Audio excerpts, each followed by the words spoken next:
selamat siang teman-teman Podcastro. Siang ini kita sedang berada di UINSA Surabaya. Nah, kebetulan kita sedang silaturahmi ke UIN, terus kita ketemu sama Pak Khalilur Rahman. Beliau ahli Maqasid Syariah. Jadi S1 UINSA, S2 UINSA, S3-nya di UIN Semarang. Nah, karena kita sedang sama Pak Khalil, jadi kita tanya-tanya terkait Maqasid Syariah yang berkembang di isu masyarakat sekarang, Pak. Terutama, apalagi yang terbaru, ada isu tentang perkawinan beda agama itu juga sempat ramai di media sosial kan, Pak? Nggih, pripun itu, Pak? Oke, pertama saya bahas secara umum dulu tentang Maqasid Syariah itu apa sih? Maqasid Syariah ini merupakan bisa dibilang metode atau pendekatan dalam penetapan hukum Islam. Jadi untuk menetapkan sebuah hukum Islam tentunya ulama itu tidak terlepas dari kajian Maqasid Syariah, tujuan dari syariat ini. Misalnya dalam bab-bab pernikahan misalnya, mengapa ada pernikahan, mengapa harus menikah? Di situ ulama mengkaji, karena ada tujuan-tujuannya, misalnya agar keluarga itu sakinah, agar suami istri menggapai kebahagiaan, sehingga dampaknya nanti implikasinya ketika ada pernikahan di dalamnya kok cekcok terus ya, di dalamnya terjadi pertikaian, pokoknya selisih terus lah. Ketika masuk rumah ibaratnya sudah bau-bau neraka gitu ya. Ketika keluar rumah justru dia mencium bau surga. Wah, ini kan berarti pernikahannya sudah tidak tenang, sehingga sudah nggak sehat. Sehingga ulama mengatakan jika terjadi percekcokan terus-menerus berdasar kajian Maqasid Syariah ini boleh mengajukan perceraian karena pernikahannya sudah tidak mewujudkan kebahagiaan. Sehingga tolak itu, perceraian itu boleh dilakukan ketika pernikahannya sudah nggak bisa mewujudkan sakinah, kebahagiaan. Nah, itu salah satu kajian penting dalam hukum Islam. Jadi kajian hukum Islam itu tidak bisa terlepas dari kajian Maqasid Syariah. Sehingga ini nanti bisa dipraktekkan, diterapkan dalam banyak isu-isu, termasuk isu-isu misalnya ya nikah beda agama, atau isu-isu apapun bisa dilihat, diteropong dengan kajian Maqasid Syariah seperti itu. Sebenarnya, Pak, kalau menurut Pak Khalil ya, yang ahli, boleh atau tidak sebenarnya, Pak, beda agama ini? Karena pendapat ada yang bilang boleh, ada yang tidak, berdasarkan dalilnya masing-masing, Pak. Ya, betul. Pertama, biasanya ulama itu membedakan dari dua hal. Jadi begini, kalau laki-laki Muslim ketika menikahi perempuan beda agama, non-muslim begitu ya, non-muslimah, maka dilihat dari dua hal. Pertama, kalau dia di luar ahlul kitab, ada istilah ahlul kitab. Ahlul kitab ini yang dimaksud adalah Yahudi dan Nasrani. Kalau laki-laki muslim menikahi perempuan non-muslimah yang di luar ahlul kitab, di luar Yahudi dan Nasrani, ulama sepakat mengharamkannya. Itu dalam kajian-kajian fikih klasik seperti itu, haram, nggak boleh. Ayatnya juga sudah banyak, sudah jelas di situ dilarang. Nah, sedangkan laki-laki menikahi non-muslim, perempuan non-muslimah, tapi dia masuk kategori ahlul kitab, Yahudi dan Nasrani, maka ulama mengatakan boleh dinikahi walaupun hukumnya makruh. Makruh itu artinya ya dikerjakan boleh, tapi lebih baik tidak. Walaupun begitu, ulama berbeda pendapat nih. Yang disebut Yahudi dan Nasrani itu siapa? Nah, ini yang menjadi perbedaan pendapat. Begitu. Yahudi Nasrani yang dulu beda dengan sekarang. Nah, itu persoalannya. Jadi ketika isu itu berkembang, khususnya pada masa sekarang, bagi yang membolehkannya atau bagi yang melarang misalnya, karena menganggap Yahudi dan Nasrani itu ya dulu, pada zaman dulu. Atau misalnya di kitab Al-Majmu' namanya, karya An-Nawawi, disebutkan yang disebut Yahudi dan Nasrani itu sebelum ada tahrif, sebelum kitabnya berubah, ada perubahan. Sedangkan ya bisa dikatakan pada hari ini sudah ada perubahan-perubahan, tahrif, sehingga ya nggak berlaku dong pada zaman sekarang. Sehingga dimutlakan, pokoknya nikah beda agama, mau Yahudi, Nasrani atau bukan, kalaupun Yahudi dan Nasrani karena kitabnya sudah ada perubahan, sudah ada tahrif, ya tetap dilarang. Nah, itu yang melarang, termasuk fatwa MUI juga melarang. Bagi yang membolehkan pada masa sekarang karena melihat ya banyak aspek, diantaranya aspek itu tadi bahwa Yahudi dan Nasrani itu ya secara mutlak, karena di Al-Quran juga disebutkan secara mutlak boleh pada zaman dahulu, boleh pada zaman sekarang. Apakah kitabnya sudah berubah atau tidak ya terserah, pokoknya atas nama Yahudi dan Nasrani ya tetap boleh sampai sekarang. Nah, perbedaannya letaknya di sana. Itu secara umum seperti itu. Tapi kalau bagi perempuan, nah ini menjadi masalah. Menikahi laki-laki non-muslim ini setahu saya dalam kitab-kitab ulama sepakat ijma dilarang. Mau dia Yahudi ataupun Nasrani ataupun bukan, pokoknya perempuan non-muslimah dilarang, perempuan muslim dilarang menikahi laki-laki non-muslim. Jadi ada beda-beda kasus.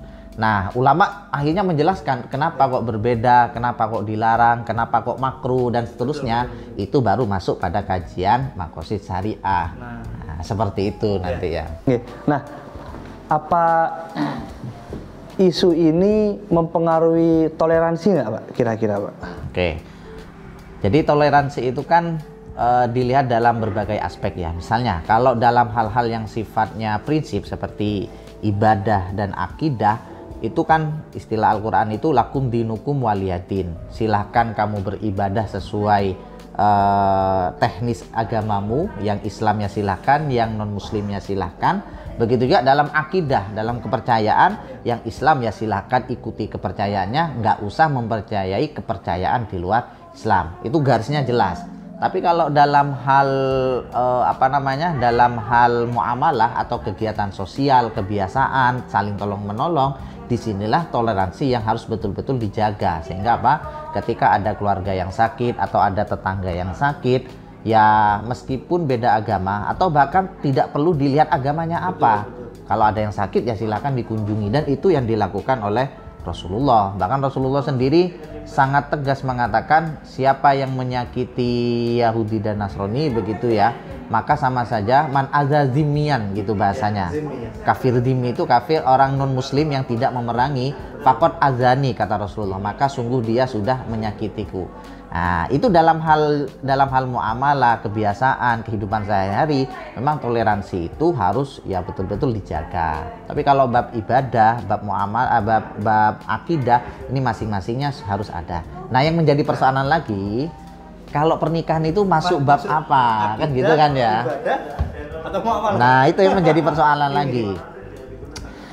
Kembali ke pendapat ulama itu tadi, kembali ke pendapat ulama bahwa di satu sisi memang bab pernikahan ini masuk ke bab ibadah, sehingga nggak bisa diotak-atik begitu ya. Jadi ketika di Al-Quran dikatakan bagi laki-laki haram menikahi perempuan non-muslim kecuali Yahudi dan Nasrani, atau yang perempuan muslimah haram menikahi laki-laki non-muslim, ya itu sudah berlaku selamanya dan tidak perlu yang namanya ibadah nggak perlu dirasionalisasi, walaupun nanti ada yang mencoba untuk menjelaskan kenapa sih kok dilarang.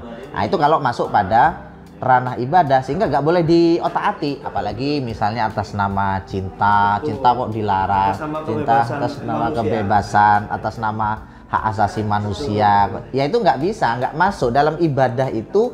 Maka fokusnya pada bagaimana seorang hamba ini mengikuti apa kata Tuhannya, kurang lebih seperti itu, sehingga nggak bisa dirasionalisasikan, sudah nggak bisa. Nah, ulama yang melarang itu mengkategorikan ya itu tadi, bahwa khusus pernikahan, terutama menikah dengan beda agama, itu urusan ibadah, urusan suatu yang nggak bisa dirubah, seperti itu.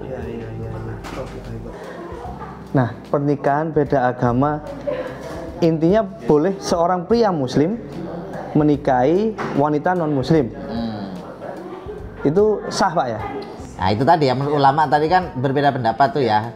Kalau yang mengatakan Yahudi dan Nasrani itu juga ada pada masa sekarang, ya sah-sah saja. Nah, pencatatannya, Pak. Nah, ini yang menjadi problem nanti kan, dan ini yang menjadi masalah itu karena begini.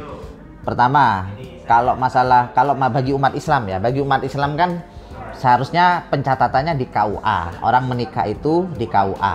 Sedangkan di KUA itu landasannya ya di samping Undang-Undang Nomor 174 ada juga kompilasi hukum Islam dan juga aturan-aturan yang terkait tentang pencatatan pernikahan itu ada undang-undangnya sendiri, itu mengatakan bahwa baik laki-laki atau perempuan dilarang menikah dengan beda agama. Jadi di situ penafsiran di KUA itu sudah mulai dikerucutkan. Pokoknya beda agama, mau Yahudi, Nasrani atau apapun itulah ya.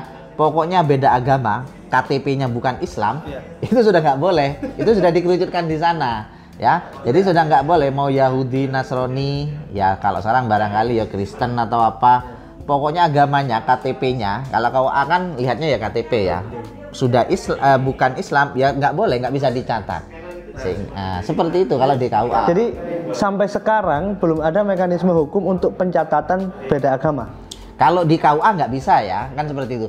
Tapi akhirnya orang yang tetap ingin memperjuangkan cintanya begitu ya, itu akhirnya menggunakan jalur lain. Ya misalnya yang baru-baru ini di Pengadilan Negeri Surabaya memutuskan pencatatan itu dibolehkan di catatan negeri sipil misalnya. Tapi yang pasti nggak ke KUA, Kalau KUA pasti menolak. Ya, tapi kalau ke catatan sipil barangkali masih bisa, apalagi yang katanya di PN itu berdasarkan undang-undang, aturan dan apa, saya nggak terlalu paham kalau itu akhirnya dibolehkan seperti itu. Jadi larinya nanti ke catatan sipil. Jadi dari PN akhirnya dibolehkan, baru dia nanti di catatan sipil. Cuman yang perlu saya tegaskan kan begini. Ya, misalnya dia boleh di catatan sipil nih boleh. Tapi dia sebagai agama Islam tidak hanya terikat dengan aturan negara, begitulah kira-kira ya. Betul. Juga terikat dengan aturan-aturan agama. Betul, ada aspek teologisnya. Teologisnya itu yang perlu dipikirkan gitu loh. Misalnya kalau dalam kajian fikih itu sudah nggak sah misalnya, konsekuensinya banyak, sampai ke masalah faraidnya kan juga bingung. Banyak kan? itu yang menjadi masalah. Masalah warisnya, masalah. Bahkan belum sampai ke warisnya, hubungan suami istrinya itu loh, malam pertamanya itu zina atau begitu menjadi masalah akhirnya. Itu kalau dalam aturan-aturan dalam agama atau dalam fikih. Masalahnya di situ. Iya. Jadi ini masalah klasik tapi sebenarnya masih debatable betul. Sampai sekarang ya masih debatable. Sampai sekarang. Baik. Nah, cuman tadi ya, kenapa ulama mengatakan makruh kan akhirnya ya? Iya. Jadi gini, kalau ulama yang agak bukan terbuka sih, kan ulama menawarkan boleh nih menikahi ahlul kitab, laki-laki tapi ya, menikahi perempuan ahlul kitab boleh, tapi menurut ulama hukumnya makruh. Dikatakan boleh karena memang ayatnya ada. Bahkan praktek pada masa sahabat Rasulullah ada beberapa sahabat yang juga menikahi Yahudi dan Nasrani. Artinya ada, itu boleh. Historis ada. Tapi menurut ulama itu makruh karena alasannya ya bisa jadi ini sudah kajian makosid syariahnya ya. Kenapa kok dimakruhkan sih? Karena bisa jadi begini. Kalau bagi laki-laki yang yang tegas atau ya bukan yang tegas ya, yang punya komitmennya kuat terhadap agamanya, ya bisa jadi nggak ada masalah. Tapi masalahnya misalnya ketika istrinya kan misalnya istrinya non muslim ya, lalu punya anak. Lah anaknya ini ketika misalnya suaminya kerja di luar atau kerja jarang di rumah, sedangkan yang didik adalah istrinya, tentu pengaruh pendidikan istri itu sebagai ibu akan banyak ke si anak ini. Ya bisa dibayangin kira-kira anak ini nanti ke depan ikut siapa, kan begitu kan ya, karena sering bersama istrinya. Belum lagi masalah yang namanya romantisme, keharmonisan dalam keluarga. Salah satu caranya itu adalah dengan ibadah. Sholat jamaah bersama itu kan luar biasa itu kan ya, pengaruh terhadap cinta dan kasih sayang suami istri kan sangat luar biasa. Puasa bersama, apalagi nanti bisa haji bersama, itu kan menguatkan ikatan cinta dan kasih sayang dalam keluarga. Dan iya banget. Iya betul. Dan itu tidak didapatkan ketika beda agama. Nah itu makanya kalau menurut saya pribadi sih lebih baik ditinggalkan saja, walaupun ada yang membolehkan, tapi menurut saya kita mengikuti pendapat ulama yang ya tidak membolehkan karena yaitu tadi khawatir terjadi hal-hal yang tidak diinginkan, kurang lebih seperti itu. Amannya mending tidak, karena jelas betul. Iya seperti itu. Baik, jelas pernyataan dari Pak Holil ya bahwa pernikahan beda agama, pendapat beberapa ulama ada yang membolehkan, mengharamkan, memakruhkan dan lain-lain. Nah, kira-kira kans untuk narasi ini masih debatable, masih tinggi nggak? Iya, Semakin tetap perkembangan ada. zaman, Pak, ya? Betul, betul. Karena sekarang kan asasnya apa? Ketika orang meneriakkan ya tadi kebebasan, Ya. demokrasi, hak asasi manusia itu akan tetap ada. Makanya yang saya tahu sekarang ini MUI, kalau fatwa MUI sudah jelas melarang begitu ya. Betul. Tapi akhirnya ini fatwa MUI juga apa nama istilahnya ya, melakukan jalur-jalur hukum atau apa untuk ya istilahnya membentengi ini nih loh, membentengi ini. Nah, kalau ini tidak dibentengi dalam arti dibiarkan begitu saja, apalagi sampai dilegalkan dan seterusnya, wah ini kan nasib umat Islam ke depan seperti apa? Setidaknya dengan adanya keluarga ini kan pendidikan pertama untuk anak itu. Peradaban pertama. Betul sekali kan begitu ya. Iya, besar nih. Kalau di keluarga saja pendidikan agamanya kurang atau bahkan nggak ada pendidikan Islamnya, kan bisa dibayangkan ke depan seperti apa, seperti itu maksudnya. Iya, baik. Baik, sekian podcast lo kita kali ini. Untuk selanjutnya akan ada podcast lo lainnya yang dengan isu-isu beragam.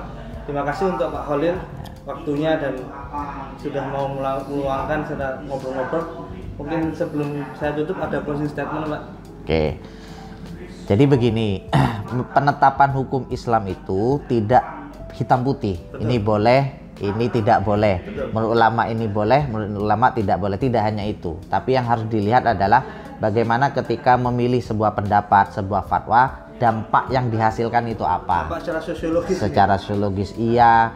Apakah dampaknya ini merusak tujuan syariat atau tidak? Nah, itu kajian makosid syariat juga ada di sana. Sehingga ketika misalnya pernikahan beda agama misalnya ketika itu dilakukan, tujuan-tujuan disyariatkannya pernikahan bisa tercapai tidak? Nah, itu kan menjadi masalah. Sehingga pendapat apapun itu dari ulama atau dari siapapun harus dilihat dampak yang dihasilkan itu seperti apa.